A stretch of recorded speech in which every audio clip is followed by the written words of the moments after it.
Ma'am, you can start. Okay.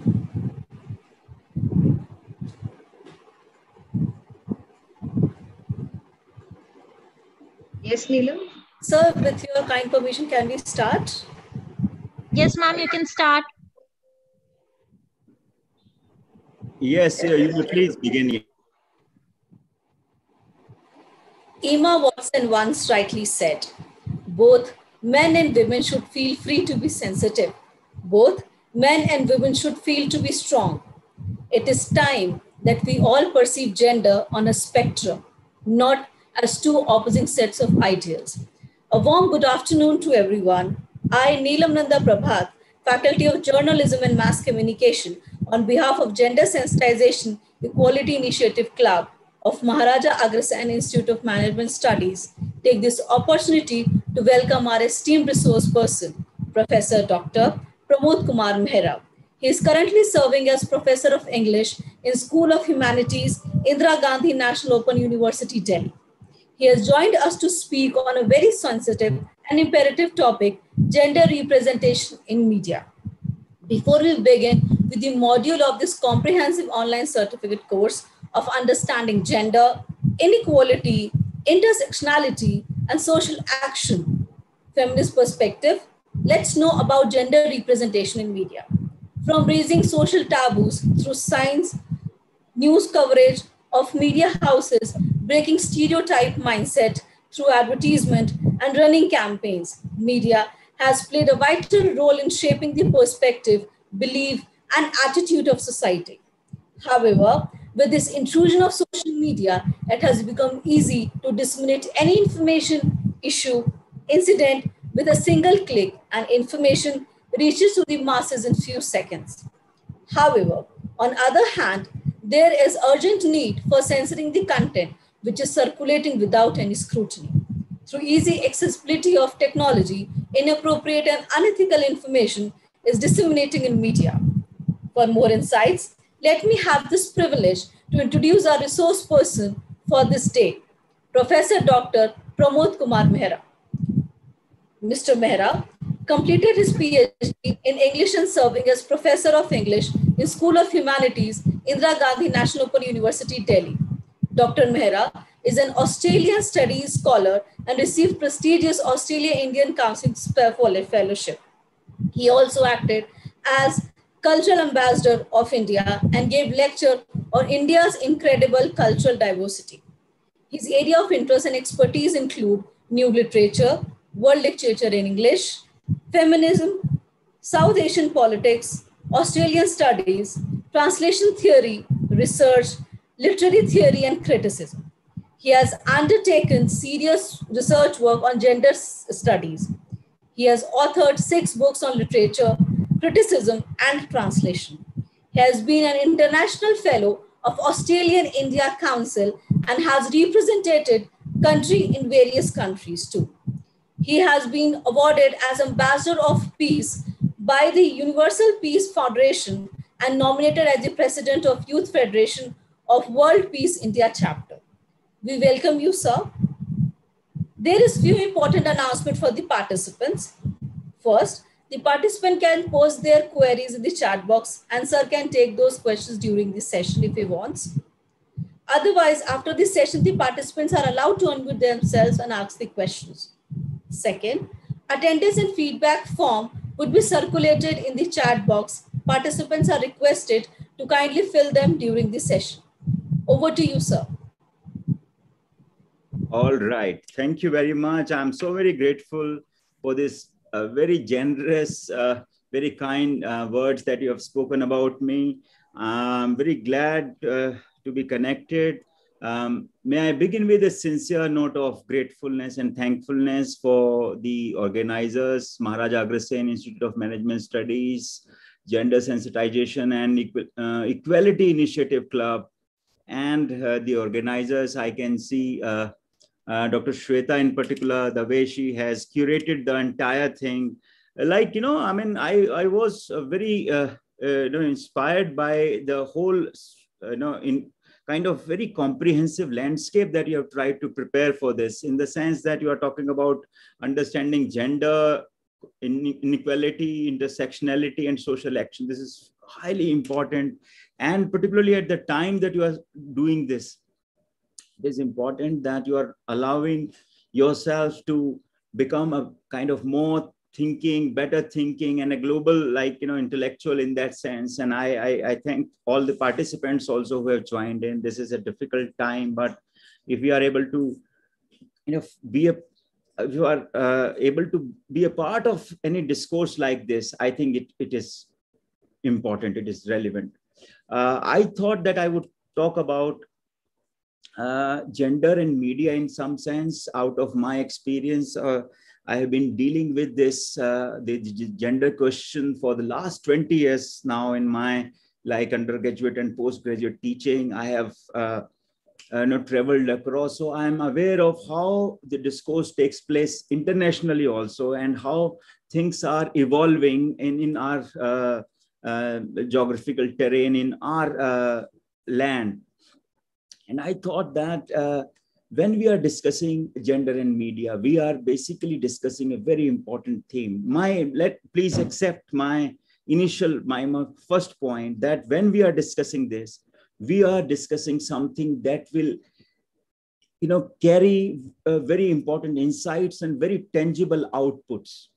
When we are discussing this, and if we are able to bring out something out of this, the gender representation, kind of discussion on equality and inequality, how to move forward, I think it will lead to major utility factors, major outcomes. So I think that I would in that sense, when we are talking about gender and media, I have put forward a PPT that would be the reference point, and we will try to go beyond that also. I would share my screen with all of you.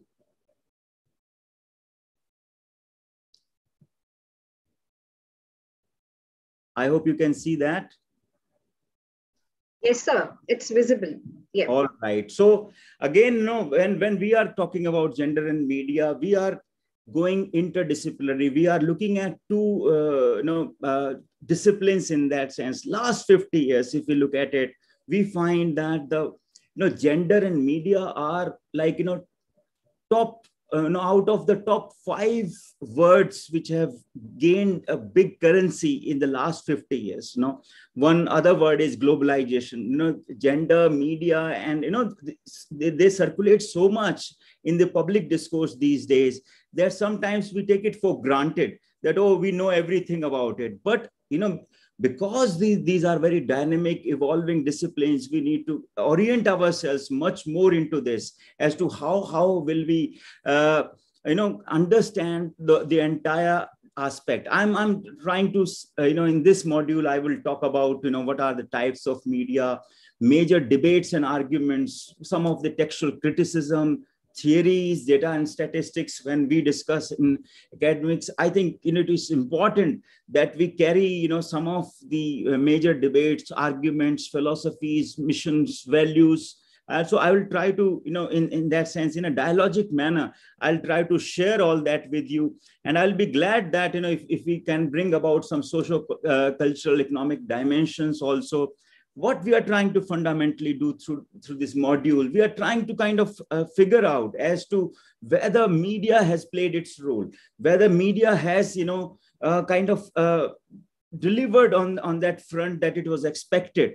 Media, gender studies, and globalization, we are 21st century scenario is a little more complex. It is very rewarding also, but very challenging. We'll try to look at how our modern day situation makes it easier or more complex, and what is the way forward. Let's know we are doing this not to kind of go back and point out flaws and blame people and make complaints. We are trying to seek a way forward as to how there is a kind of ground to be explored in the future.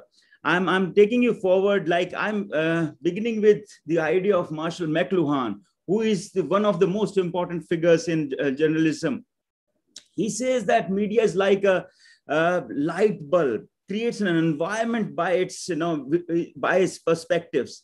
And he says that by its mere presence, this is very important. It creates some kind of illumination, some kind of enlightenment. But we see that in recent times, the influence of media on society has expanded exponentially and into ever diversified forms. Media has potential to play an active part in shaping and framing our perception of the world, and indeed in affecting the nature of that world.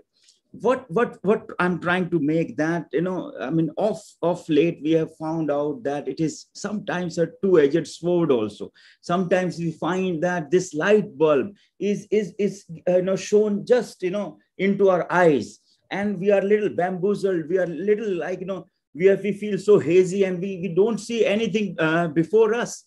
So, that this media and its ability, its potential as a light bulb has to be explored further. And this is what we are trying to do. Marshall McLuhan says so much more in this as to what kind of media is more, in that sense, enabling in terms of empowering our goal for gender equality, gender kind of, empowerment and all that. So I'll talk about that. Like, I'm saying that when we are talking about gender and media, women and media, and in the comprehensive sense, we are saying that all over the world, women are far less likely than men to be seen in the media as subject of stories. Women only appear in the quarter of the television, radio, print, and news. The stereotypes like femme fatale, the supermom, the sex kitten, and the nasty corporate climber. I'll go briefly to the previous slide. The link that you have here, I'm sharing in the YouTube link. I was, this is a link to one of the advertisements. This is Bajaj CFL, promotion.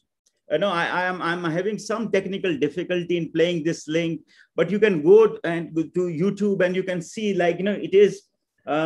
Should I try once again? Like, if I can do that. This is like, it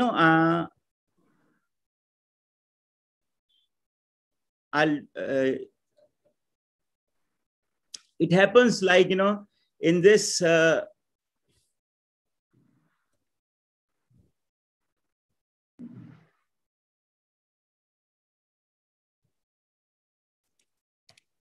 hope you can see the search, no?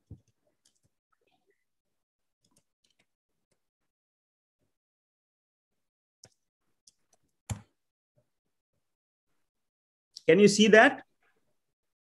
Yes, sir. Yeah. बेटे, कल तुम्हें लड़के वाले देखने आ रहे हैं। पर माँ, हाँ, मेरी त्वचा। दीदी, इंस्टेंट पैनल चाहिए? तो ये लो। ये साधारण क्रीम असर दिखाए 5 दिनों में, पर बजाज CFL से पाइए बस 1 सेकंड में उजला गोरा रंग। बजाज CFL सब कुछ रोशन कर दे।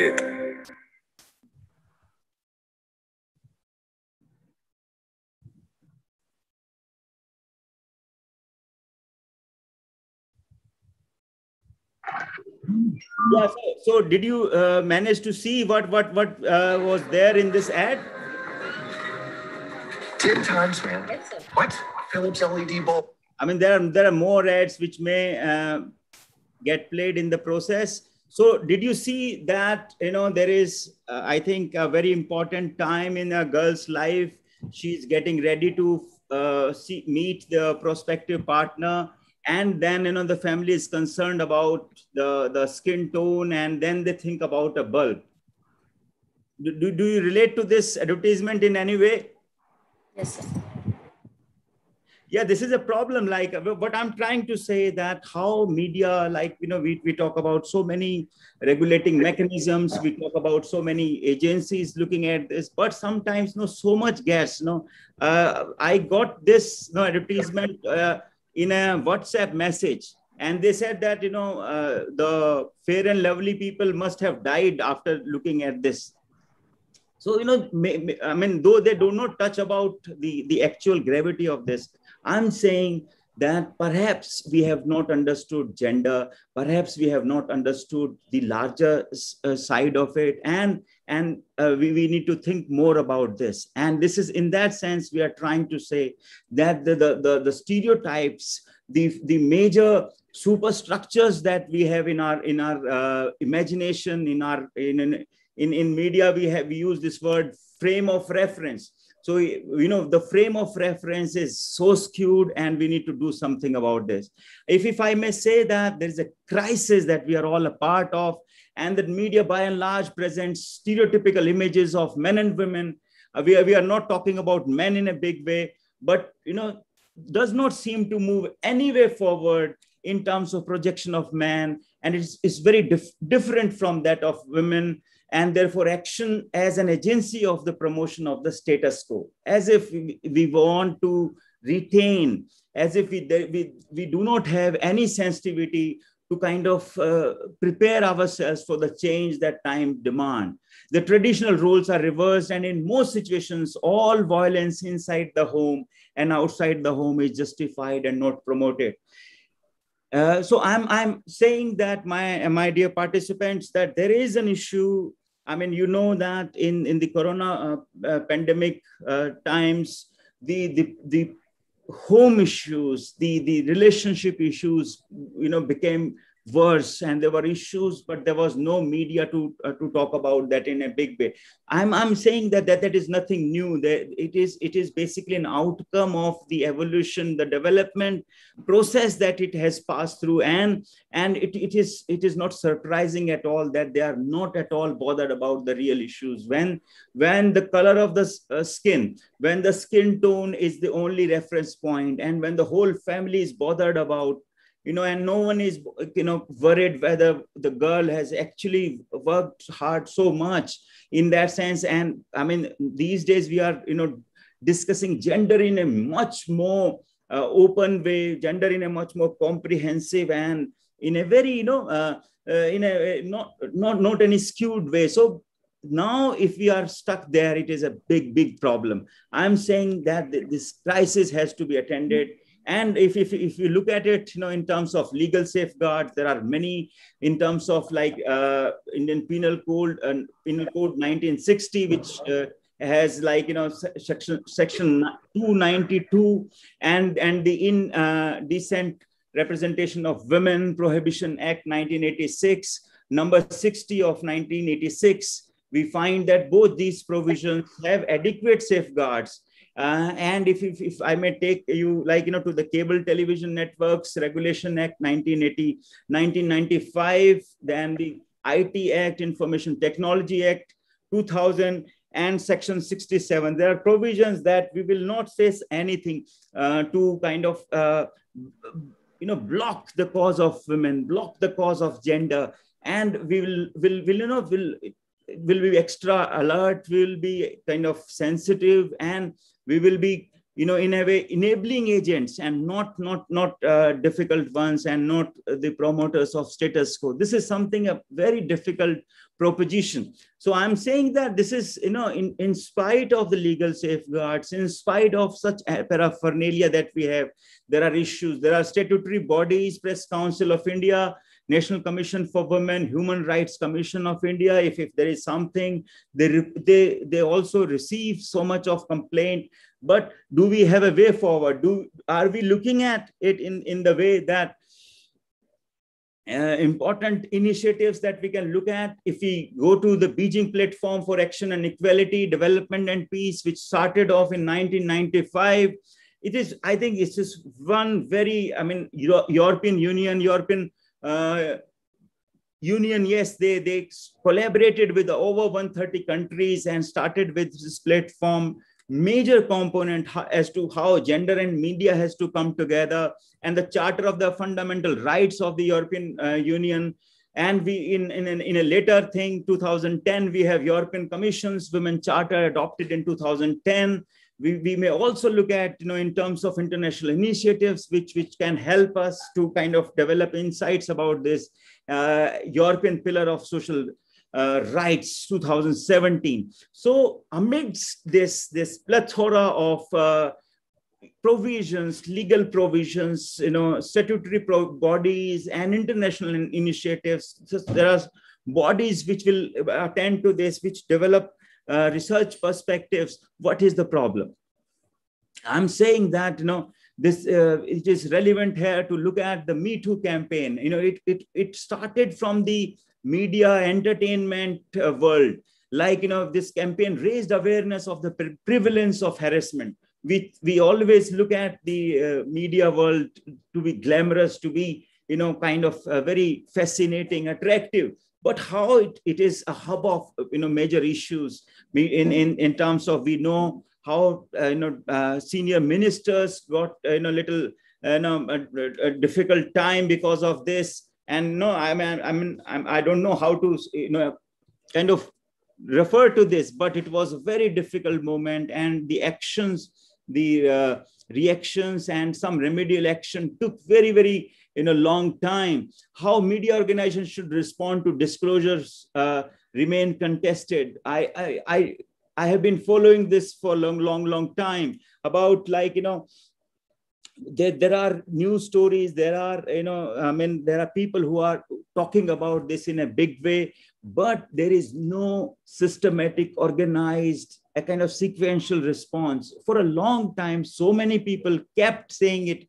oh, it's a Western phenomena, oh, this is something which has to do with Hollywood, and we are completely free from this. But as, gradually we find that we will more and more revelations in this. This is very important, I think, that, and when we are thinking of gender and media, I think Me Too campaign has really opened up in the way that some people think that, if it was 20 years back when I did something, wrong about it, so there's no problem. In this, industry decision makers should respond by making efforts to ensure that internal harassment policies reach the highest possible standards of fairness, clarity, and transparency. Media, we feel that we talked about Press Council of India, we talked about some internal mechanisms also, like, industry claims, media agencies claim that there is a kind of mechanism that they have evolved. There is, and it is very systematic, but it is not there in the public domain how it should be. And some stories from time to time emerge and create a kind of question mark, create a sense, a kind of dark patch there, and we need to kind of address that. I think that this campaign, the spirit is very important. There are some critical people, there are some critical influences who say that, it has, it has gone somewhere wrong also, but I think it has now opened up a new area. It has opened a new avenue for people to kind of speak up, and without any fear thing. I think that, because we are discussing it in a meaningful way, and it is important that we look at some of the important the cases, landmark cases, as to how in terms of gender and media cases were taken up in a legal sense. Ajay Goswami versus Union of India. I mean, this happened when there was kind of sale of some pornographic material in the text, and Ajay Goswami approached Union of India that this is not his fault, and he's simply a seller, and he cannot be penalized for that act. So we are saying that, there have been, in the legal sense, there are various people who have, like in the legal sense, we need to look at these cases to be able to understand the dynamics of media and gender. Ranjit D. Udeshi versus State of Maharashtra happened when there was a kind of kind of newspaper, and we find that there was a content which was bad and which was kind of wrong for the impressionable minds. And Ranjit the Udeshi approached the court of law that it has to be measured, and there has to be more regulation, there has to be more control. And if you can pay something, it is not that you can take away the whole space, and you can influence the minds, the people, and wrong way, and you can create a skewed gender atmosphere in our country. I think it is important that we look at the Chandrakant Kalyan Das Kakodar versus State of Maharashtra and others also. In this, what happened is that you find that Chandrakant Kalyan Das also approached Court of Law for the screen that we use, like, the media industry, the television, sometimes we find that something very, very obnoxious get circulated. So I would want you to kind of approach these cases to be able to understand that there is a great deal of jurisprudence exercised in these cases, and there is a way forward. Court of laws have issued instruction from time to time that yes, whatever we say, whatever we do, whatever we communicate has to be a little more gender balanced and gender enabling, and not it is cannot be done. Like, I think in this sense, like, I think that I was reading a research as to how in magazine advertisement, a study in the Britain revealed that magazine advertisement, this is very much close to, what Kakodkar approached, at the court of law. They presented the following cliches about women roles. I mean, we sometimes complain about our setup, but it is a global sense of trend.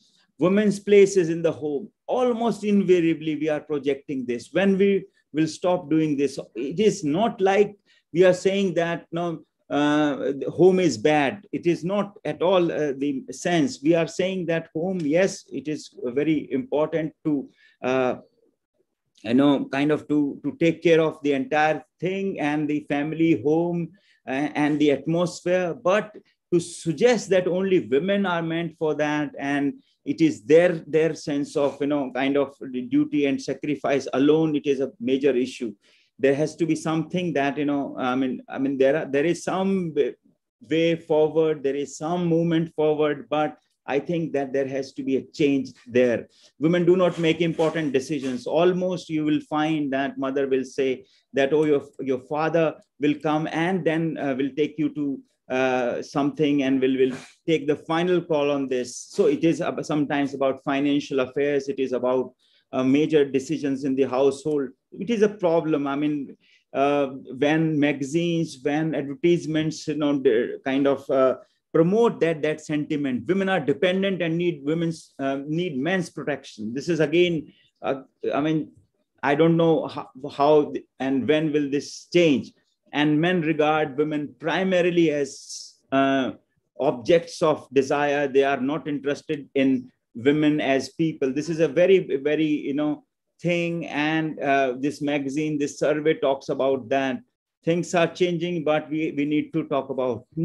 When at one time we are talking about lack of representation, we'll talk about that briefly later.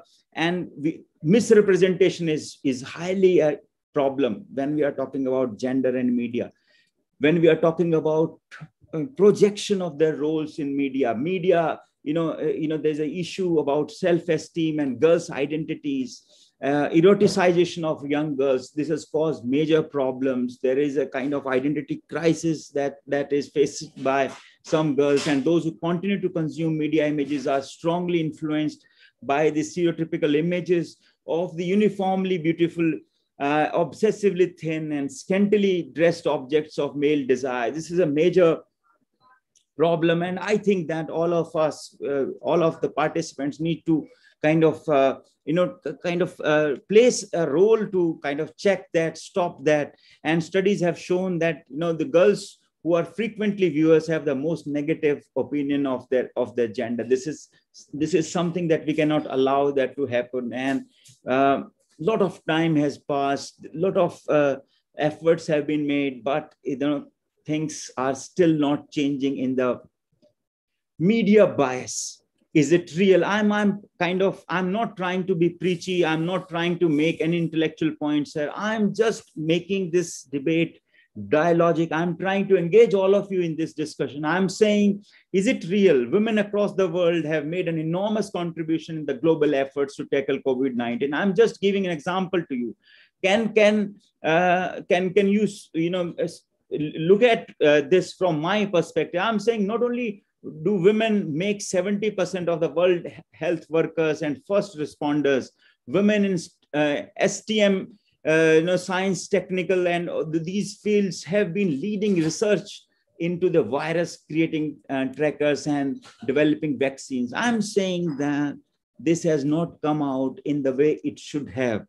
Last, 1 year, when we were in the midst of a major thing, women came out so very powerfully. So, they played a leadership role, but it was not done, like it was not projected in the media agencies. If I may talk to you about Özlem Türeci, what this lady, this doctor, and her husband founded biotechnology company, BioNTech in Germany in 2008. In 2020, BioNTech and pharmaceutical firm Pfizer developed the first approved RNA-based. I'm not promoting the vaccine, but I'm sharing with you that how women rule, gender participation, gender sense of equality, which has emerged, after so many years, that is not projected in its real sense. I mean, the way Dr. Özlem Türeci is kind of leading that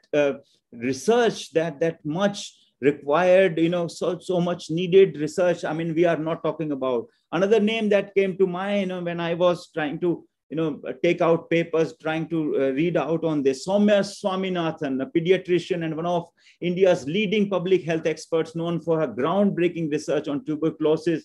She was appointed at WHO's chief scientist in 2019 and has been coordinating international work on vaccine development. She spoke about challenges and women researchers face at Women Leaders in Global Health Conference 2020. What does she say? I mean, I invite your attention to this. It is more difficult for women researchers to get their grants approved. So this is, a step beyond. Excuse me. It is more difficult for women researchers to get their grants approved, and women also have difficulties in getting their results published. And if you are from developing countries in journals, because of the perceived biases, I have faced those kinds of challenges and biases. So yes, a kind of gender skewness there, a kind of blockade that she faces. But I'm saying that media and agencies have not done enough to kind of bring out the leadership role, to kind of showcase the contribution that women are making. I mean, I have, I tried to list about 20 such names. I'm just giving you a couple of more names, and then I'll move on to the next point. Dr. Ramida also, like within a night in March 2020, Ramida and her colleagues at Web Design 5 Lab in Bangkok, Thailand, built a tracker of COVID-19 cases, giving the city's 8 million residents up-to-date news and information about the pandemic. See, such, you can say, groundbreaking, such life-saving initiatives were heralded, were led by women, but it was not. We always looked at WHO's, I mean, I have great respect for that man, Dr. Tedros. He was always, we had, that, man who got entangled with Donald Trump, the president of United States, Dr. Fauci. So that you have other names also, like the way, you have, the attention, the frame of reference, is fixed there. But here, like we have, such figures who have done great work, great research, great leadership role. And the way she told Reuters, the perception the girls are less suited to technology-based roles is gradually shifting. We need more women in tech. I think that will happen when Ramida's role, when Swaminathan's role, and when Türeci's role will be brought to its real light. I'm very concerned about this projection. I have one more name to share, Professor Sarah Gilbert. She's an Oxford project lead for the Oxford AstraZeneca vaccine, now recommended for the use of all adults worldwide by WHO. When the genetic sequence for the new coronavirus was published in January last year, she swiftly built on her work, developing a vaccine, and which used chimps and to deliver the spike protein into the humans. And she's currently working on a new version of the vaccine to tackle the South African variant. This is very important. Sarah Gilbert and other figures need to be in our public reference, public memory for more time. And I'm saying that, like, underrepresented, women are underrepresented. If I may briefly discuss the case of Professor Devi Sridhar, American public health researcher.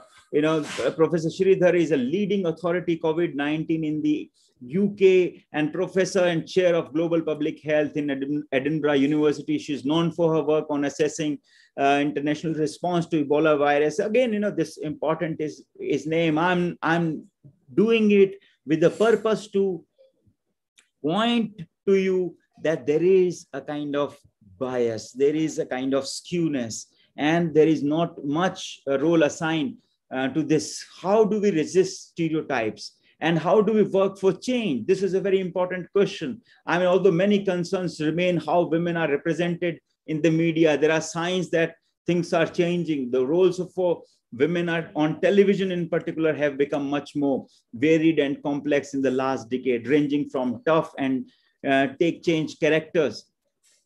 This is very important. What I'm saying that with this bias, the only concern is that the pace of change, the kind of movement that we have observed is very, very slow and intermittent. We are not, moving with a sustained pace. We are not doing it with a kind of very, missionary agenda and approach. If I may share some data, like gender inequality is a major cause, hunger and poverty.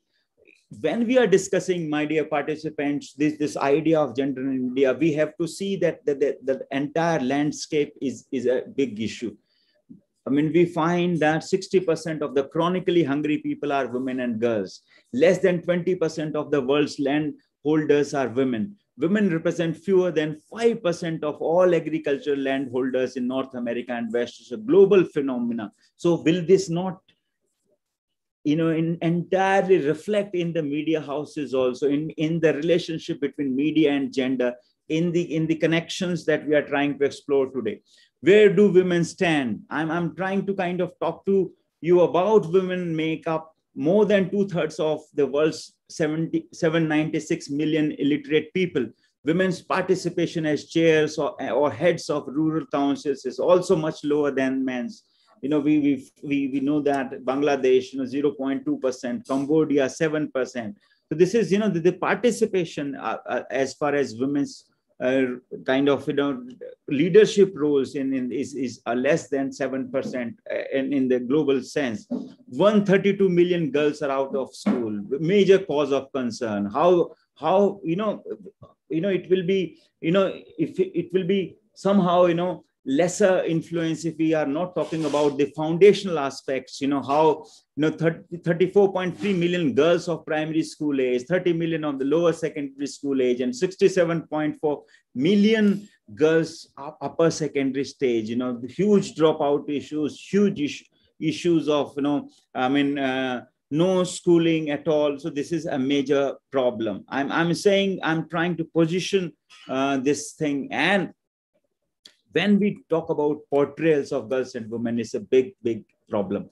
Media coverage of women and women's issue has not gained momentum. Of course, it's like a trend. Sometimes they will find time for International Women's Day. It will be a big thing for major, if something remarkable takes place. If I may say that, during Nirbhaya's time, media played a big role. Month of December, 10 years back, when that girl faced that brutal attack, she resisted, but she was she couldn't come out alive out of that attack. And then the media's role at that time was, in some sense, I think, it led to so much of public outrage, and everyone was alive to the fact that women need to be, in that sense, given the space, given the respect that they actually deserve so much. And then the Justice Verma guidelines came up. We started discussing Vishakha guidelines in a big way. So I think that at that time, but then I feel I'm trying to throw it to you. I'm trying to engage you in this. I'm saying that response, media's response about gender issues, about gender representation, about gender participation, about gender equality is somewhat, you can say, seasonal, is somewhat like, momentary. They will identify one point of time, but they will not, kind of sustain it. They will not do it in an organized and sustainable way.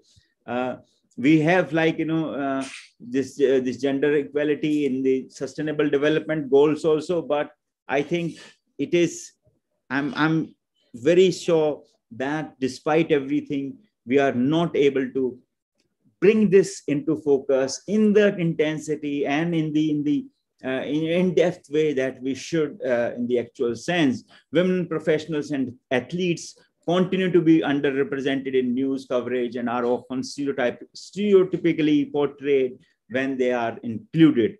So I'm saying that this is a major issue.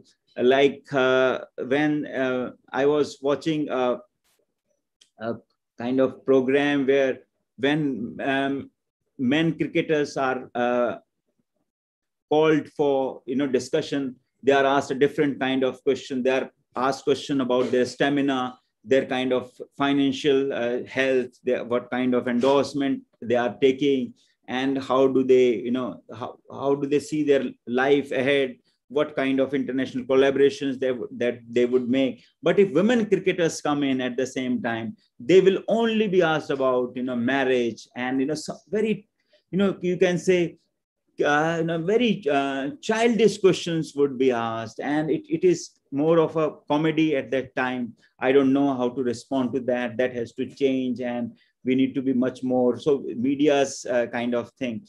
Women working in the media is important. When we are talking about this question of gender and media, I think it is about like 1960s, like we, many feminists have argued that it matters who makes it.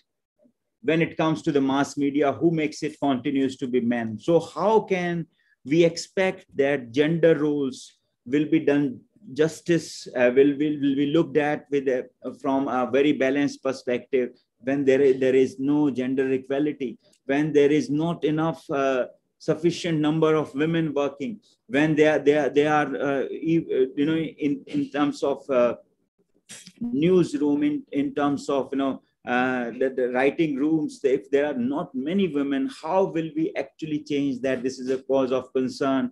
People have pointed, from time to time, this, even in the Western world, even if in the developed world, we find that this is a big problem, and we need to think about something very, and if it changes, if it takes, more time, like more decades to do that, it will be very, very damaging, very, very harmful. I'm saying that, in the media sector, when we are talking about gender equality, in news media, women form a minority of sources and subjects, and they are particularly underrepresented as experts. Women also make up a minority news reporters and presenters, with very little improvement globally since 2000. I'm like, this is a major thing that, and if there is one woman reporter, if there's one woman anchor, if there's one woman figure there, that only that will be broadcasted, and the entire spectrum of gender equality would be ignored. And that is a big question in my mind, and I'm asking all of you to engage with that. How do we do that? Over the last 10 years, my dear friends, women have consistently made up, and less than 10% of directors of the 10 top grossing films. Like, you can say that, though there is a thing that is changing, but it is still a major thing. When we are talking about gender equality in the media sector, I'm saying that women are less likely than men to have a speaking or leading role in the films, and more likely to be portrayed in the sexualized ways. Very strange. Female characters in video games are significantly more likely to be made male characters to be portrayed in overtly sexualized.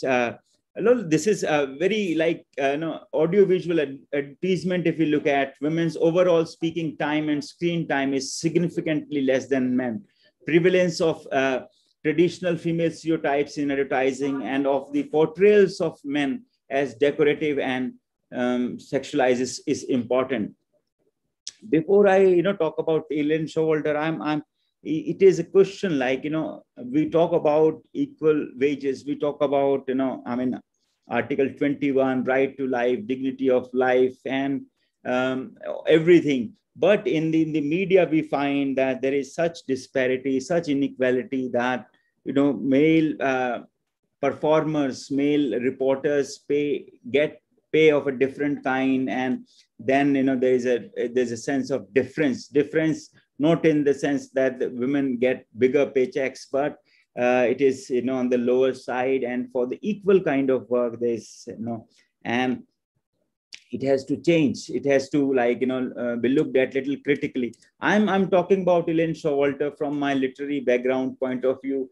As far as literature's point of view is concerned, literature's research is concerned, this lady Ellen Showalter, in her study on the women writers and their literary production, talked about 3 phases of feminism. She said that there are 3 ways, and chronologically she looks at it. I find that the debate that we are engaging with, the point of view, the point of discussion that we are having about gender in media, it is important that we look at these.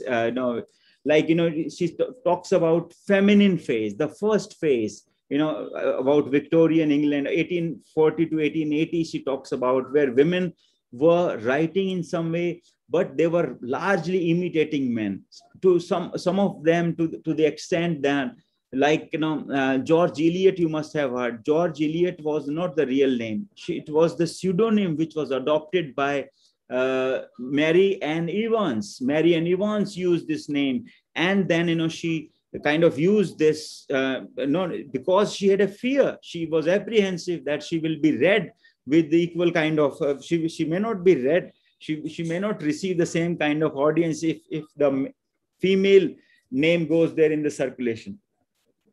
So this is important, like the feminine phase. And then Showalter talks about the feminist phase. Women advocated minority rights and protested 1880 to 1920. This duration, where there is a realization of some kind of autonomy, and then they begin to kind of match stand up to the men in some way, and there is a resistance which begins to show. Like in the third phase, the female phase is in that sense more prominent and more relevant to our discussion. This is the phase when women's texts, as opposed to merely uncovering misogyny in women's texts, 1920 onwards, we find that there was this argument that women write differently. It's not that earlier there was a question whether women can write or not. But now they say that they write, and they write differently, and in fact, in a more sublime, in a more important way. So this is how I think our gender and media debate can also be viewed. But the point that I'm trying to make through this, that this argument can be understood in that sense that there are 3 phases. That on one side, there is a completely domesticated role assigned to women, where there is not much space available. And in some circles, you have the female phase, where they are beginning to kind of not only stand taller, but they are also creating their own sense of that identity, that they are bringing out the real shape and real magnitude of their personality. This is when we are talking about mass media. We are saying that, in terms of various types of media that we have, traditional media, where we have print recording, electronic media, new media, where if you look at it now in the classification, I talked about this in the beginning also. I'm saying that, folk media and traditional media, in terms of projection of the cause of gender, is an excellent tool to enhance communication and promote dialogue at the grassroots level. Puppetry, street theater, this is not being used to the fullest potential in that sense.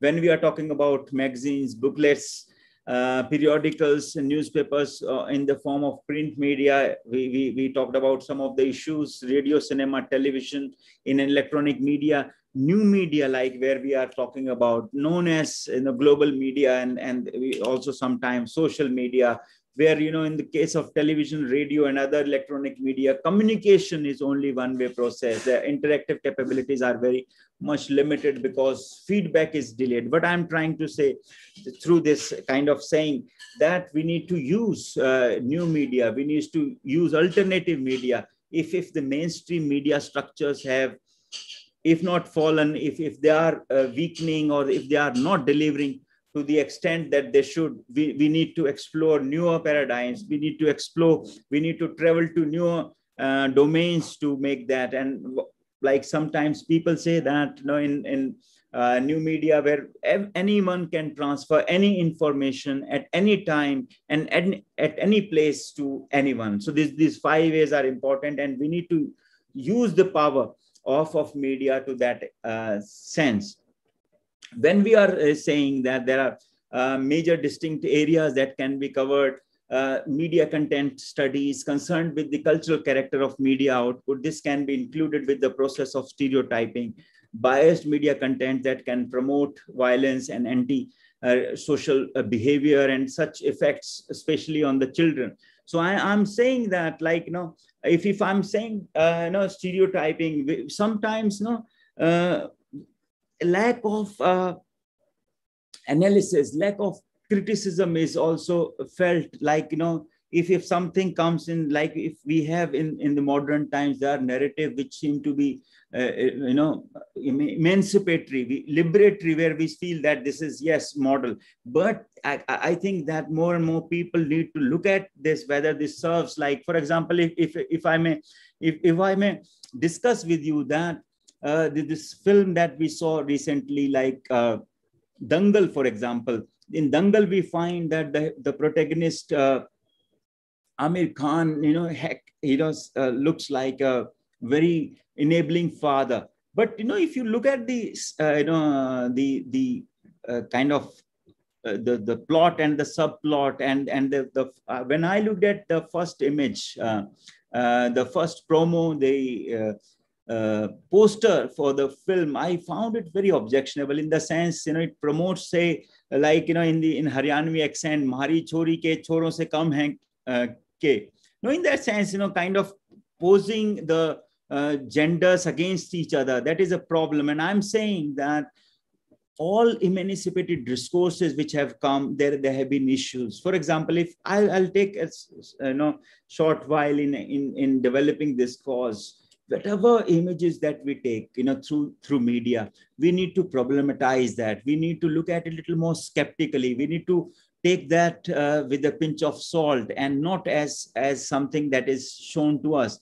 When I look at it, I find that when in that film, in a way of even more excruciating sense of patriarchy is imposed on us. When Geeta and Babita go to their field, they are not living like themselves. They are not like true characters, like what you normally would expect.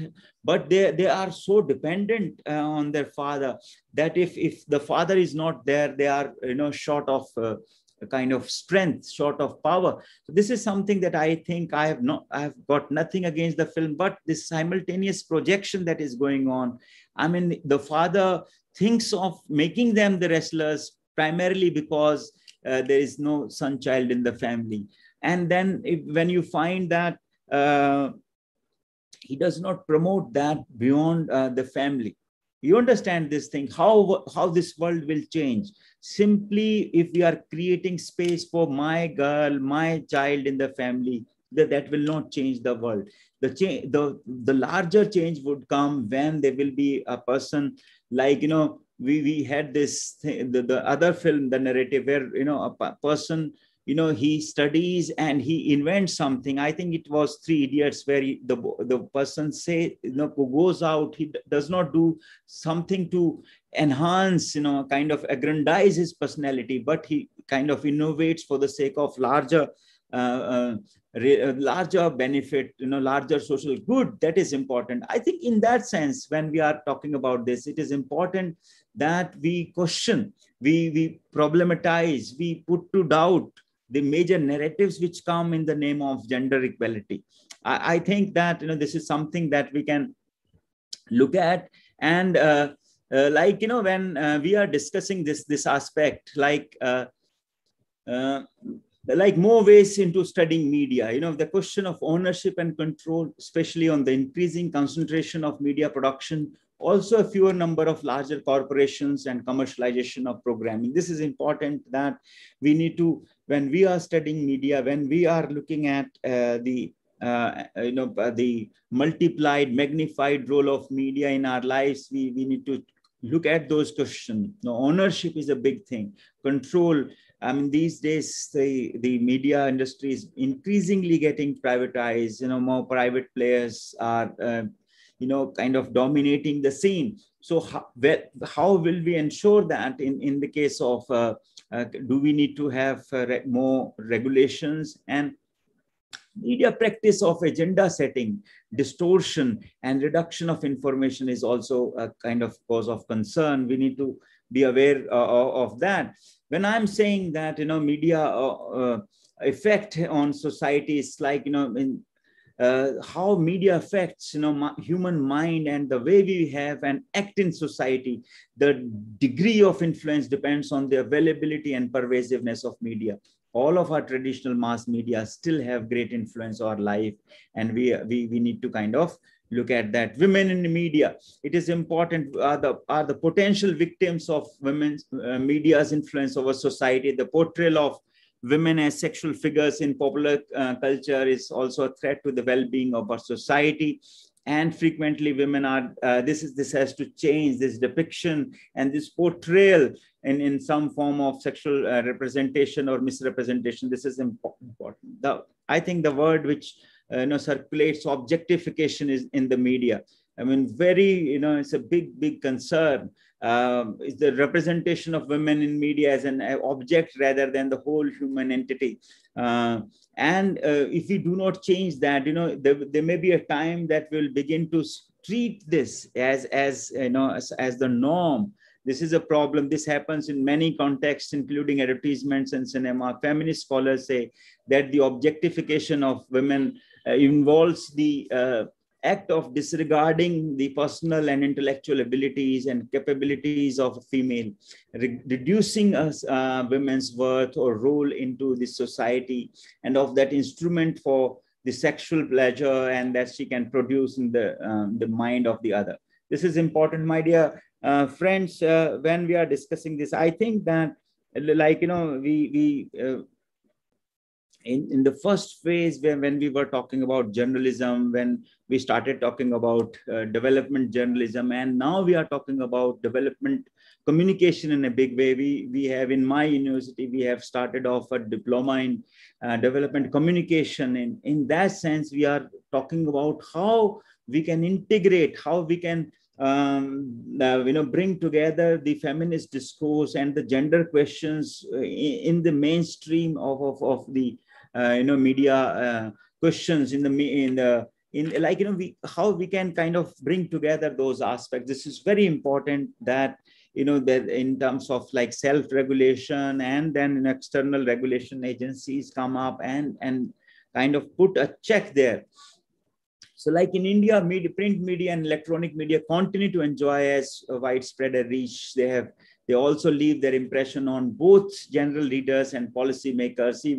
Events rather than processes make news. Most issues of special concern to women do not fit into the traditional concepts of what constitute news. This is important.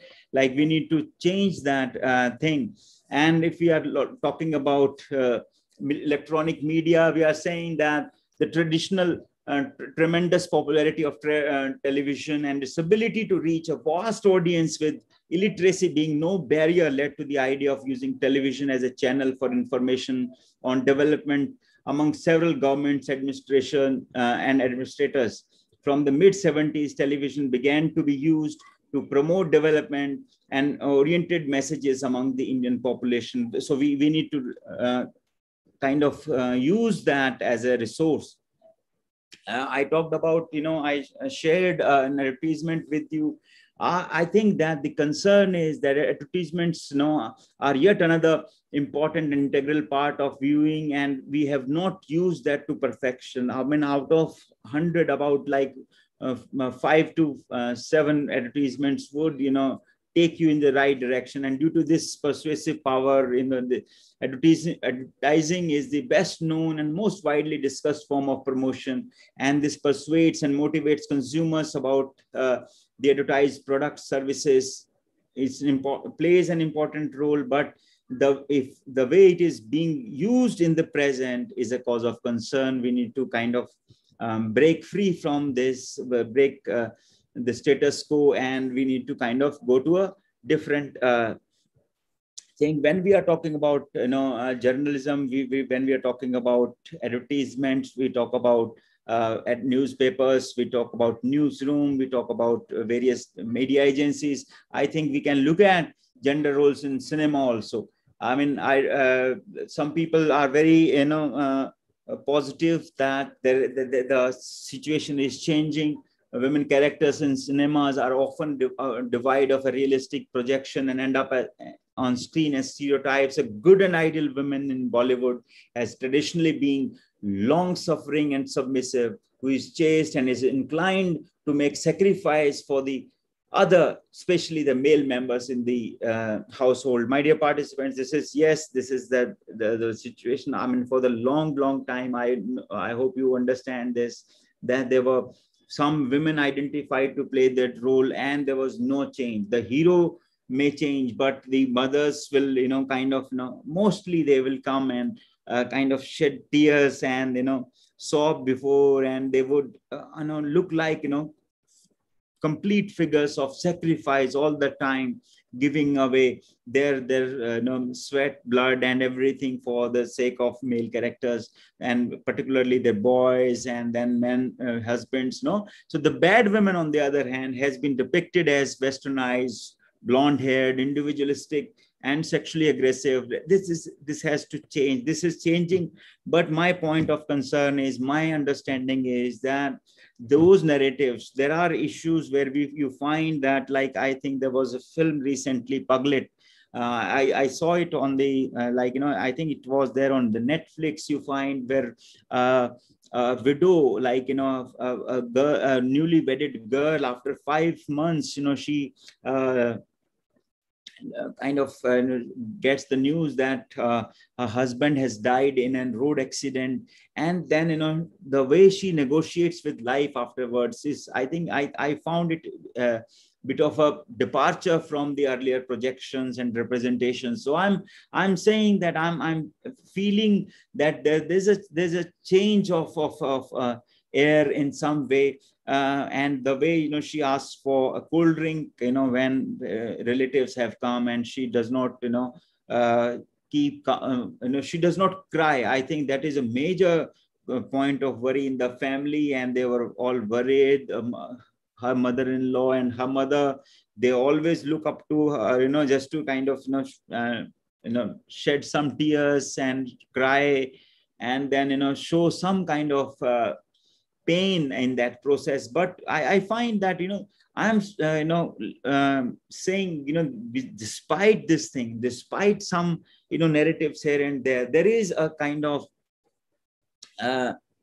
you can say that there is this change, is there in a very minuscule way, in a very, you can say, it is numbered, and it is not in the method and manner that it should be. I'm saying that such discourses where, you talk about gender in a more lifelike manner, in a more lively manner, it has to be there, more frequent, I mean, again, in terms of numerical sense, in terms of percentage, it is about like less than 5%, that real side of gender projection in our newspapers, in our, films, in our, magazines, I mean, if I may talk about media, I mean, if we talk about magazines, one of our students have done research about various, types of projection of women in magazines, Indian magazines, both Hindi and English. For example, Greshova and,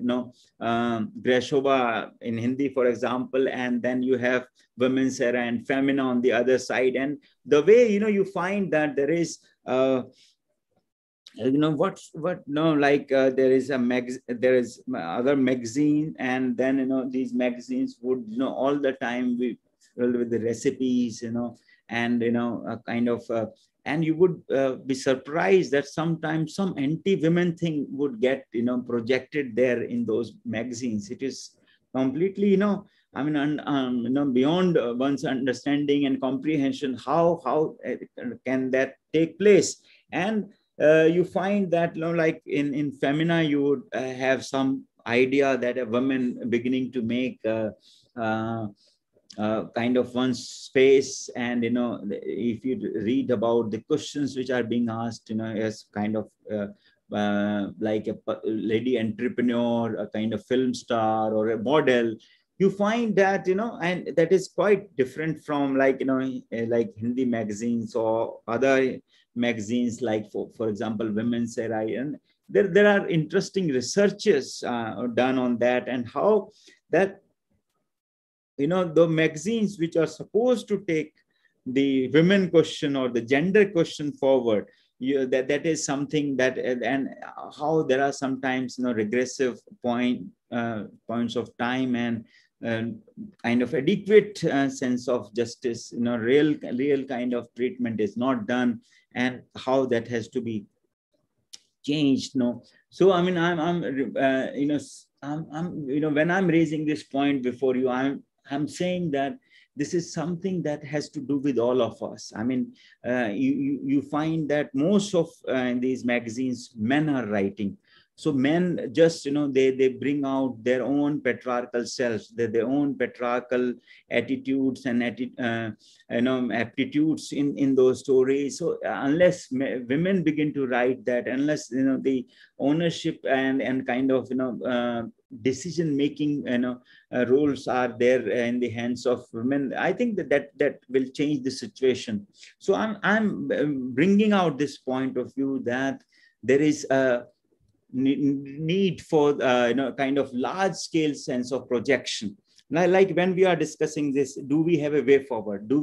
How do we change this? How do we bring an end to the long-standing issues? How do we put a kind of full stop? Like I think we need to address the gender pay gap, and we need to improve the work-life balance, and we need to promote gender mainstreaming. This is very important. And these days we are talking about gender in a very evolved way. So that has to be also taken care of. And like mitigating gender inequalities in media content and production, I think if we are taking care of, like in the leadership role, and if we are talking about gender mainstreaming, I think we will be gradually able to talk about media content. I tell you, for example, I called up one media house to do a story about the problem of girl students in the COVID hour, particularly the marginalized section of girls. Like, if for example, like India still cannot boast of like, every house having a laptop and a mobile phone, or a kind of quality mobile phone. So you will have a situation where, a family has one mobile phone. So if a father goes, none of the child will be able to attend the class. So they will buy a mobile phone, they will buy maybe a laptop. So if a mobile or a laptop is available, who will attend the class? I think you will be able to understand. It goes without saying that the boys will attend the class. And we did a survey as a part of some project in which girls started crying, and they said that perhaps it is the norm, we cannot change that. And there was this sharing that if you ask them that why were you not there in the class, so it says that there is one phone and there is lots of no household work. Who will do that? Who, my mother was ill, so if I'm not doing that, who else will do? So that realization has kind of has been internalized, that we are supposed to do that work, and there is no others atmosphere where that load will be shared and girls will have an equal opportunity to study and study well. So I'm saying that in terms of like in terms of major like socio-economical barriers that we have, we need to kind of use our media in such a way that we are able to foreground, highlight, and mainstream the issues that really matter most. We can always discuss the idea of domestic violence during this lockdown period, when family had to live together for longer hours, where there was like when male partners they lost their jobs, and there was like problem of resources, what was their responses, and did that lead to more violence and problems for women in that sense? So that is how I think that when we are saying media's role in highlighting, in mainstreaming, in projecting the real issues of gender in the most truthsome light, is it okay? We have traveled some distance, but I think we still need to travel miles. And I think for this, we need to focus on developing skills required for career progression, including the skills necessary for to negotiate successfully for improvements of pay, working conditions, and entitlements like parental pay and leave. At some places it is not available, so we need to discuss that in a very important way. When we are saying like in this way forward, I think we can include a whole lot of measures and regulating agencies, and the way we need we give them some teeth. There are agencies, as we discussed, as far as Press Council of India, Human Rights Commission, women commissions at the center and the state level. There are issues, there are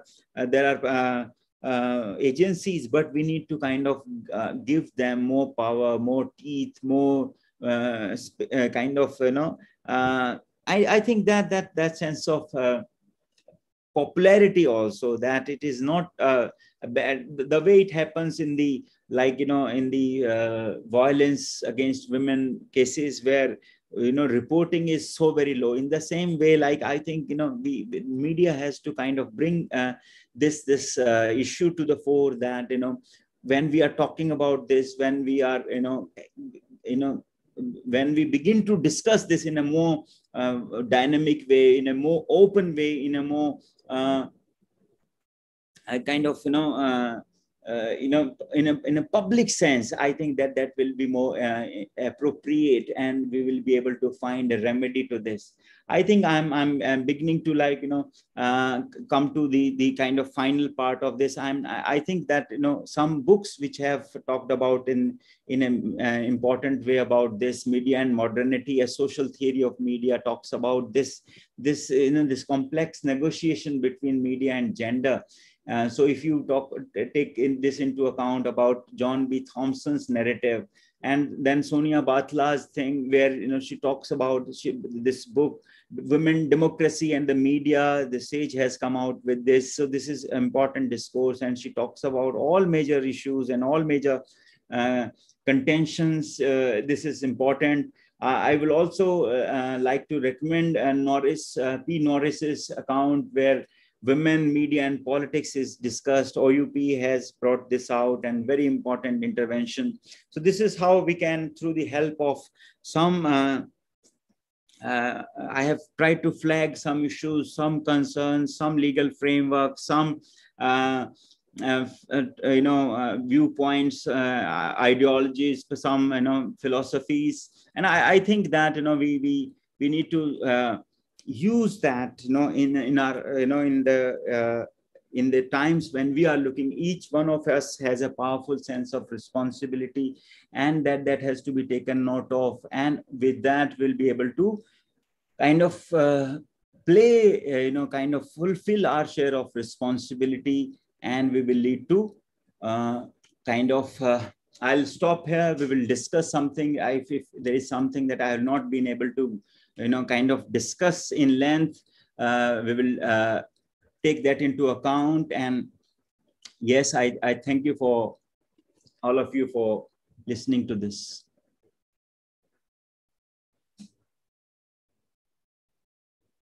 Unmute. Neelam, please unmute yourself. It was listening to you, sir. The information you gave will definitely help our participants in long run. Before moving for question and answer round, I would like to thank Dr. Vinay Kumar Bhatnagar and Dr. Vijay Khurana for their kind presence. Now, the platform is open for question and answer round. I request all the participants to unmute themselves and ask the questions to sir. Thank you. The participants can unmute themselves.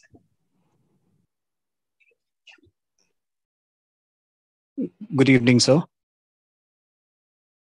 Yes, good evening, please. Yeah. I am Shafian Warul Haq, research scholar at the Center for Women's Studies at Aligarh Muslim University. And I'm a mass communication postgraduate, and I'm working on topics related to media only. And I found your lecture really wonderful. It was very enlightening. Thank you so much for that. I have a few questions for you, sir. First is related to this, that in times of growing cyberbullying and trolling of women on social media and lack of proper measures to keep a check on this, how do you think it can be scrutinized and regulated? And second question is, do you think increase in women's participation in media would solve the problem of their stereotypical representation?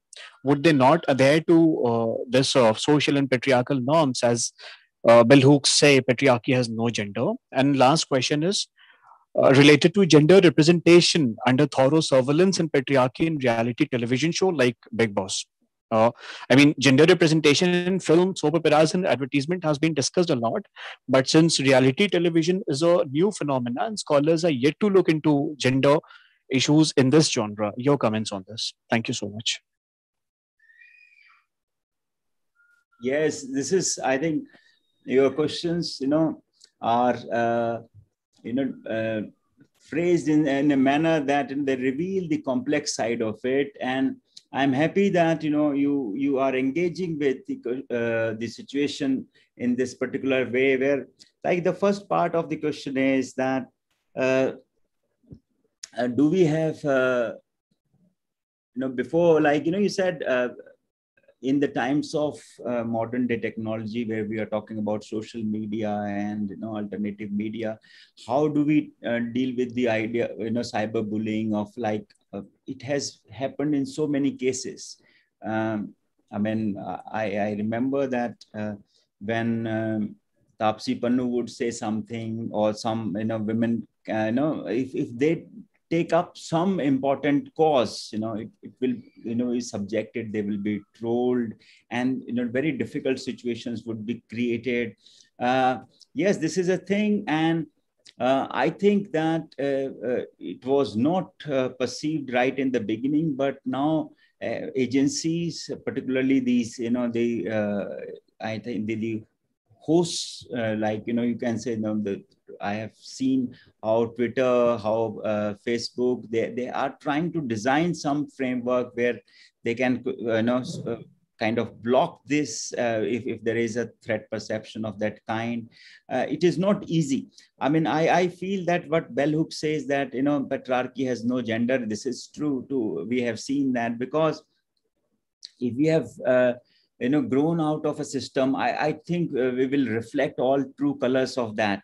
If I feel that, it has happened in so many ways, so many cases also, that where we've, even, like, there were so many narratives I saw where, if the idea, if the if the man's role or home leader's role is assigned to women, she would also become, very that's chauvinistic and patriarchal, and then she would portray those kinds of value, and she would stop, she would not stop, bullying other women in the household. That is also a problem. So yes, that is the thing. And I'm saying that we need to, in terms of gender studies, we need to in terms of our feministic framing opinions, for ideas, we need to kind of rise to a different level of understanding, where we do not look at two genders. These days we talk about transgenders and in a different context. So I'm saying that this has to be done with a heightened understanding, where we do not treat those genders as opposites, but more complementary, more autonomous, self-sufficient. And that sense of, I think that sense of bullying, if I look at it, I see, it's a part of the churning process. And I think this will, this will, if no auto-correction takes place, there will be, some change in the due course, and maybe I expect that more regulatory frameworks will also emerge when we'll see an end to such problems.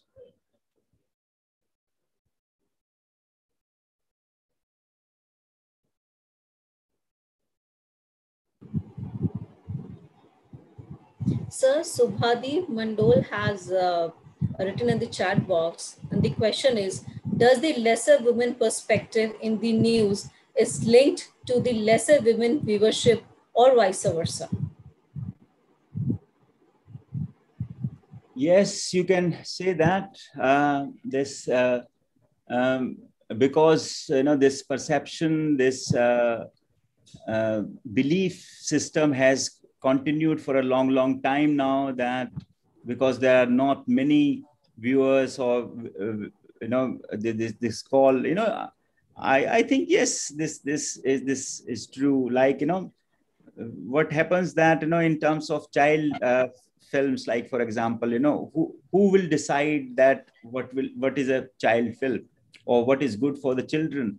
It's the elderly in the house, or the parents decide, and the writers also write it in some way that they will decide that this is good and this is child stuff, this is the children have to be conditioned in that particular form. Likewise, I feel that the larger patriarchal structuring dominate all media projections and productions, and then theories, and then formulations and everything. So it is, yes, it is true, and I agree that and I feel that this should change soon, and I think that now will begin to change, like next decade or so, we will see better times.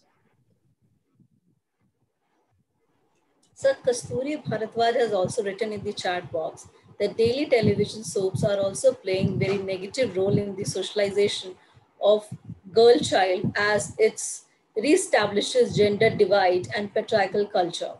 Girls are more likely to follow self-sacrificing and women in the kitchen as those women who have been portrayed as a good women, on the other hand, being critical of ambitious women promoted as evil women.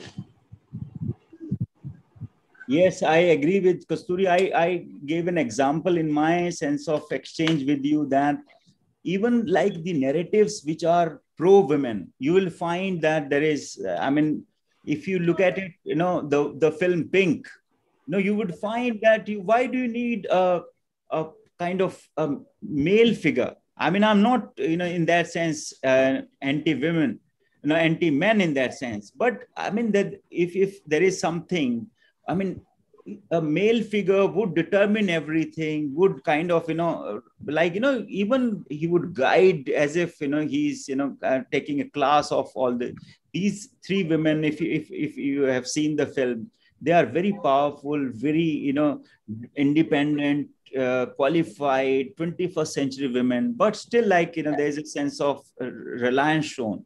I mean, I don't question that completely, but there is a hint that I thought that perhaps that if that suggests complementarity, fine. If that suggests a sense of, coming together of the two in some way, that is fine. But if it suggests that, oh, it is like, some kind of patriarchy, then I have a question to raise. I talked about Dangal in that sense. If you take about any media projection, you will find that sometimes, in the mind, in the back of the mind, the patriarchal, dominance would, be visible.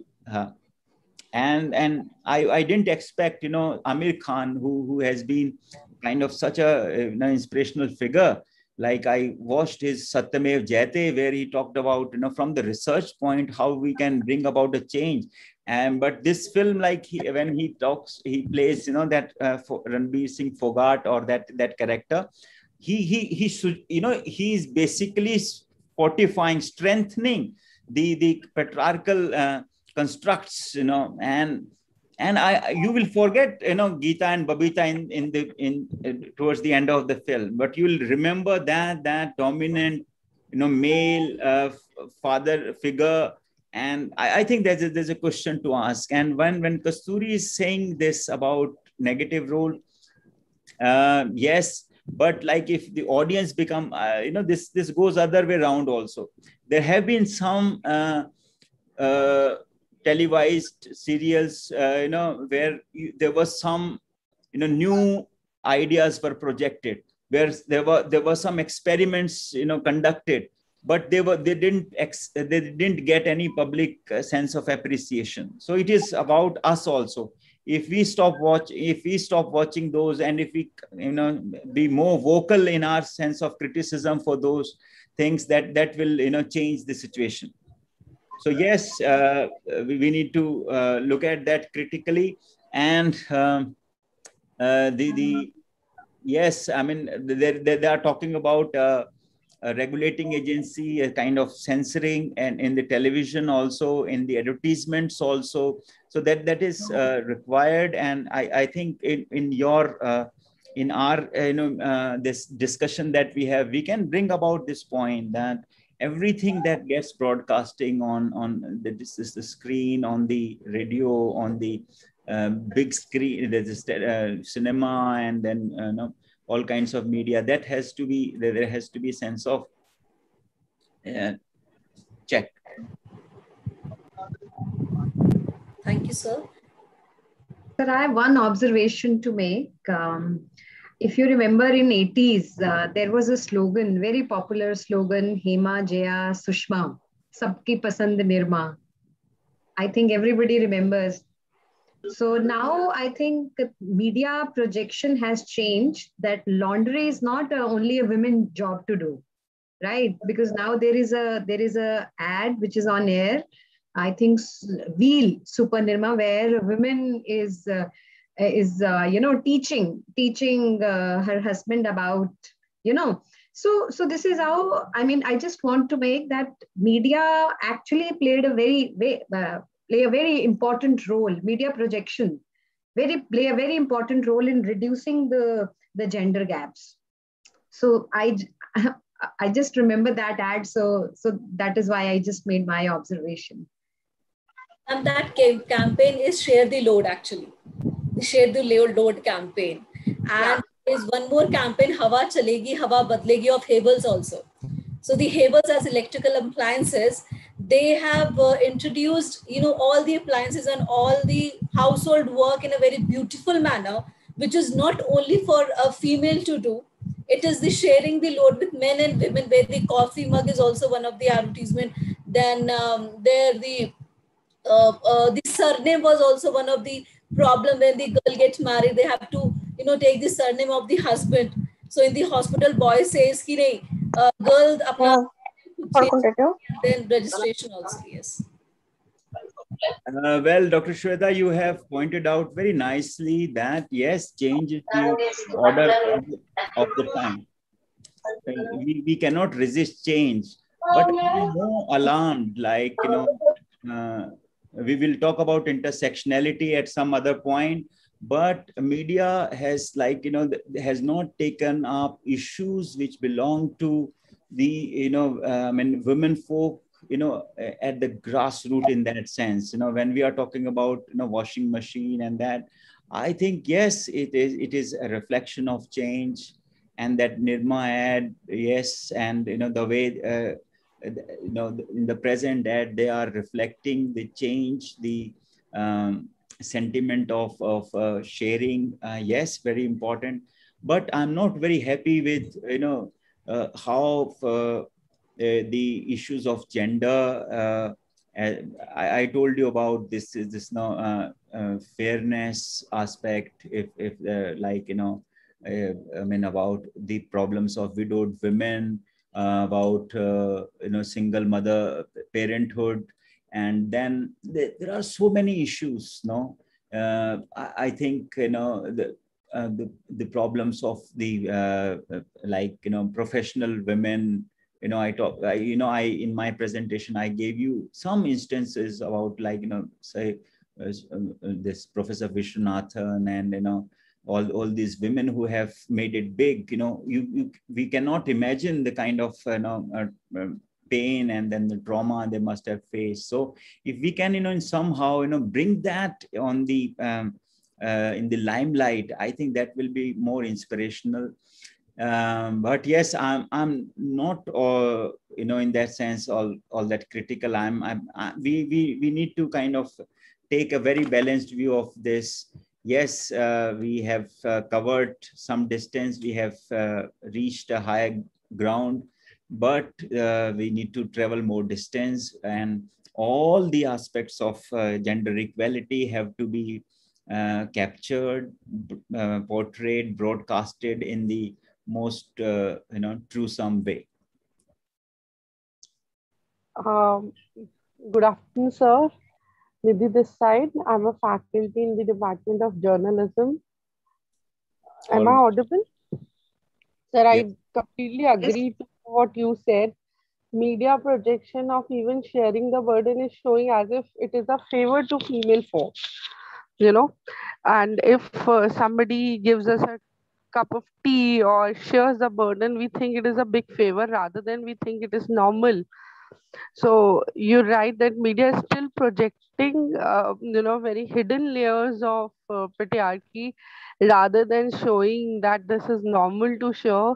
So I would agree to that we have to go beyond what is projected on media on screen, because just if a male allows us to go to office or get educated, we think that male is very modern, or we are given a huge favor from God that we have been born and brought up in such a family, rather than we don't think that this is normal. So I completely agree that we have to actually decode the deeper sense of meaning which male is showing. It is just that reaction to the female activism which is shown in term of pseudo-liberalism, I will say. This is my personal observation. So you are right, Dr. Nidhi. See, if we go to the root of it, I find that our entire social landscape is caught up with the question of subsistence and survival. We hardly understand the spirit of equality. I am reminded at this time when I was reading a novel by Margaret Atwood, Surfacing. And Margaret Atwood, there's a discussion between two people, like in that sense. And, the one person is fishing, okay? So that person who is, just sitting with the net, and the other person says that, and there's a reference to equality. And he says, what is equality? Equality is when you, just, drop your net and jump into the river or the pond and catch the fish with the teeth, with your mouth. You understand? So equality is a very complex thing.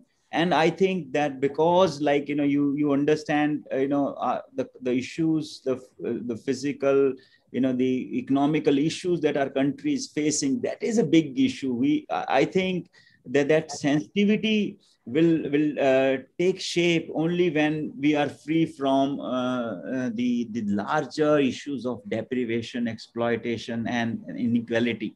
You understand? What I'm trying to say, that like when you have this news thing that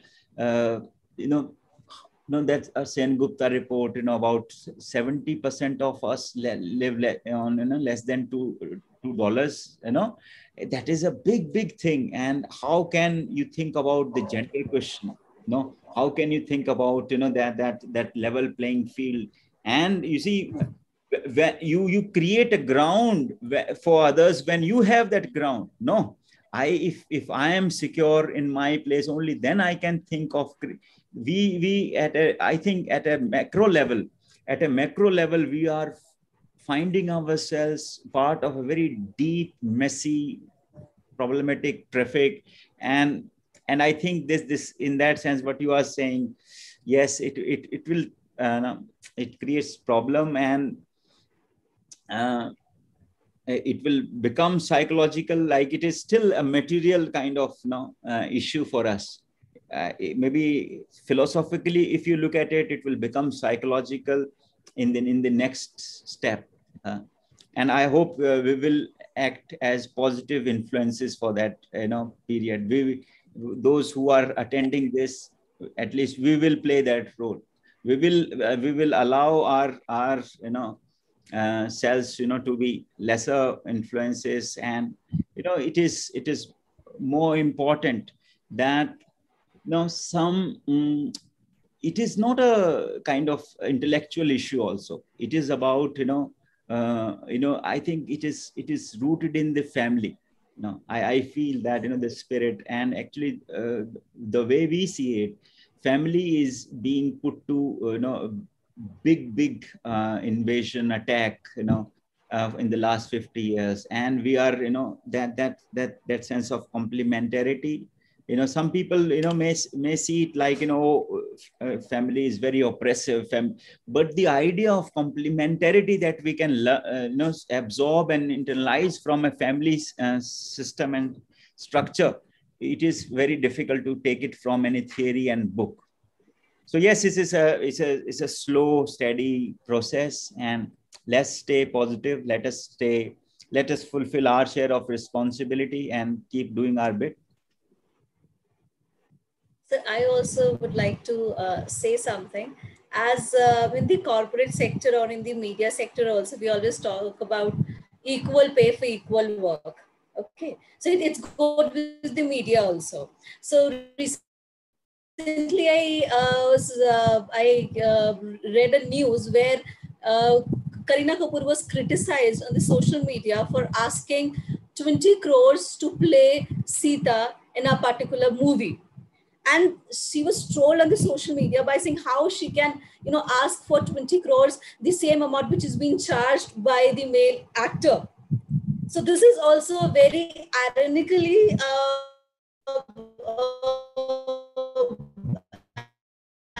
and very sad thing in the media as well, that if you talk it equally, be it Bollywood or be it in any of the news channel also.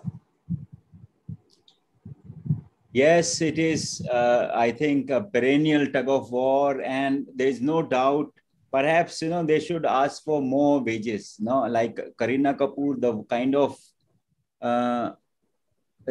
influence that she has, she should, ask for, there's no problem if she asks for more wages, and if she asks for a higher paycheck. This is completely, but then, such opinions, such voices are very few and far between. Okay, you find that if one person says, there will be no support for that. it is an issue, and public awareness is less. And a male protagonist, a male figure will stand up, and if he's too dominant, then everyone else will toe the line. So that is a problem, and I think the time has come where women producers are coming up. You see, if you understand the concept, it is not entirely about like I'll take this. It is about the share in the success of the movie. It is if I ask for like 20 crores, it is just like peanuts if the film is a big thing. These days I have seen that stars, or be it men or women, they will ask for a share in the overall earnings of the film. I think that has to be the case. There was a case, I hope you remember, where Javed Akhtar and Amir Khan stood against each other for the royalty to be paid to the artist. Okay, so I think it comes very close to that. And I'm saying that, okay, let us come together in this, that why let's talk about percentage. No, I mean, no fix, like 20 crores is maybe nothing like after some time. And for a person like her, if a lady is just working in one film, why she cannot kind of fight it out for a share in the larger cake? And what, so, yeah, this is a question, but I think your observation, your intervention in this sense, yes, and it is not right for the first time. I have seen, if you go back, if you find Smita Patil, if you find like in terms of playing the role, for example, I think it happened in, I think it was Amar Prem, or I'm just slightly forgetful of the name, where this lady, I think it was Rajesh Khanna's first film.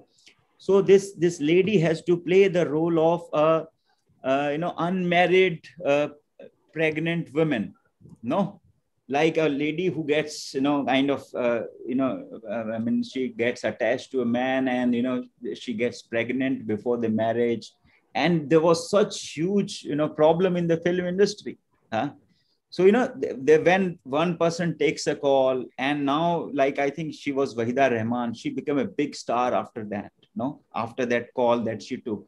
So I think what Kareena has done, what, our powerful women heroines are doing, I think that will settle down lots of issues. And I treat this as a kind of, churning of a discourse, and it should find, some positive shape in the due course. Sir, Karandeep Kaur has written in the chat box that, do you think that these advertisement campaigns have done to do with the target audience rather than gender stereotyping? For example, the washing powder ad show women during the laundry because that segment is their target buyers. Yes. See, all these questions, observations are very important. And I see that there's a research, you are applying yourself so much into this. But I feel that, yes, they have an impact. But there has to be like, if we look at it, one ad cannot like, completely overshadow your imagination, and cannot make you kind of, redo or overdo your social exchange, So I'm saying that, yes, there has to be like, I think there was a campaign recently where women started talking about their problems with their kids. I think that can be the best advertisement, where, like, for example, if I talk about my problem with my next generation, they will be able to, generally I have sensed that women hide that. Women do not know, if for example, if I'm telling my son that your mother is facing this problem, your sister is being put to this kind of treatment, I think that will bring about more change, more kind of behavioral thinking change. And yes, we need to take this seriously, and I tell you, kind of, good ideas and good economics generally don't go well together. Okay. So these, they are more for like controversies. You will find that, some people will have these advertisements fully knowing that there will be a backlash. There will be a kind of social kind of, rejection of that, but they still to take the risk, think, very well calculative, that, I hope all of my friends here understand this, that let us not give these advertisements, because sometimes they just, do it for the purpose of creating a sense of, kind of, tremors in our imagination. That's all. I mean, they don't do it to kind of with any amount of seriousness. So one of our gender sensitization club member, Anuradha Asthana ma'am, also written that how does social media help gender equality? Well, I think, we discussed about like this flow, seamless flow of information, has, potential to curtail that also. But I feel that, mainstream media, approaches, were very, very, you can say,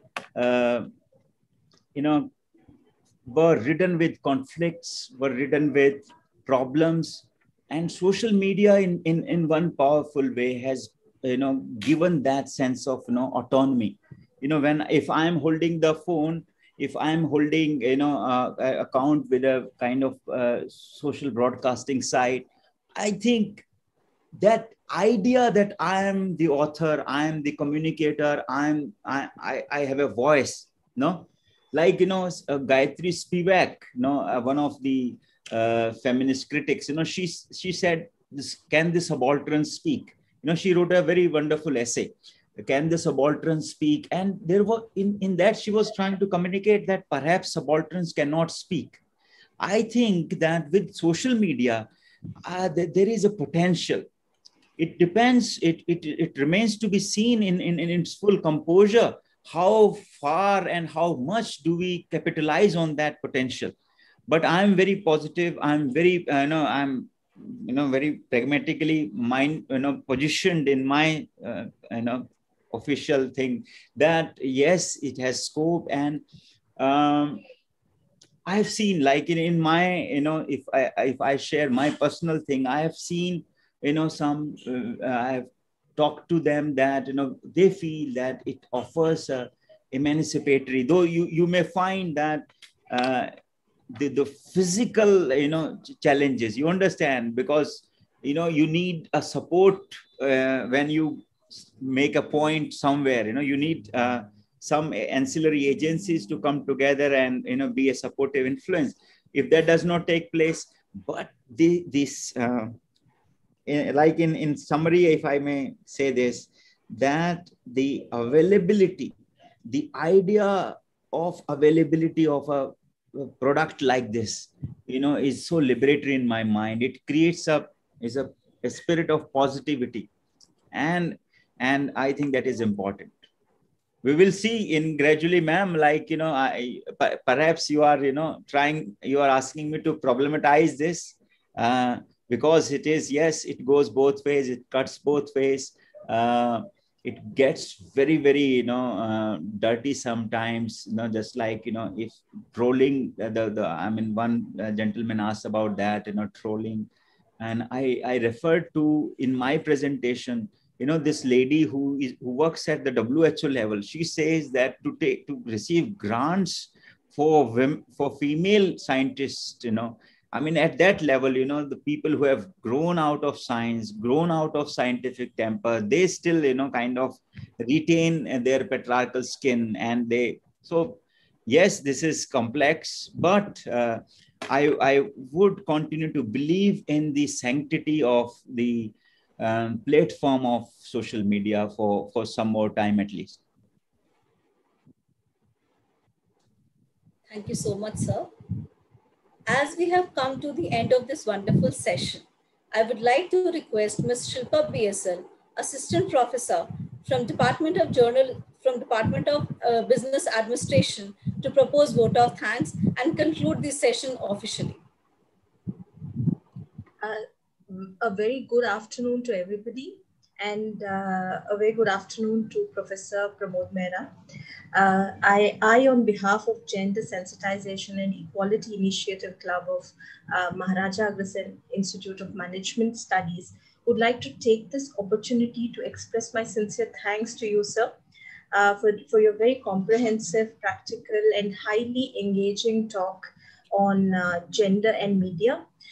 You have really covered from the laws that protect gender representation in media to the statutory bodies, the international initiatives, the gender roles in advertising and cinema, to the way forward where you have said that the future lies in addressing gender pay gaps, improving work-life balance, and promoting gender mainstreaming.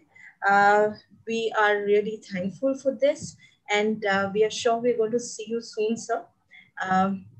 Next in the next module. So we are, after this very engaging talk, we would be very keen to listen to you in the next session too. So I would also take this opportunity to thank all the distinguished guests who have joined us here today, our director, Professor Ravi Kumar Gupta, all the heads of the various departments, Professor Kareena, head of Department Business Administration. I'd also like to thank Professor Bhatnagar for their benign presence. And I would like to take this opportunity to thank all the gender champions who have worked behind the scene. And of course, the convener and the team which has actually put this program together. And I would like to especially thank Divisha for her technical assistance. Last but not the least, I would like to thank all the participants for their wonderful participation. Thank you so much. Group photo. And now I request everybody to please turn on your cameras for a group photograph.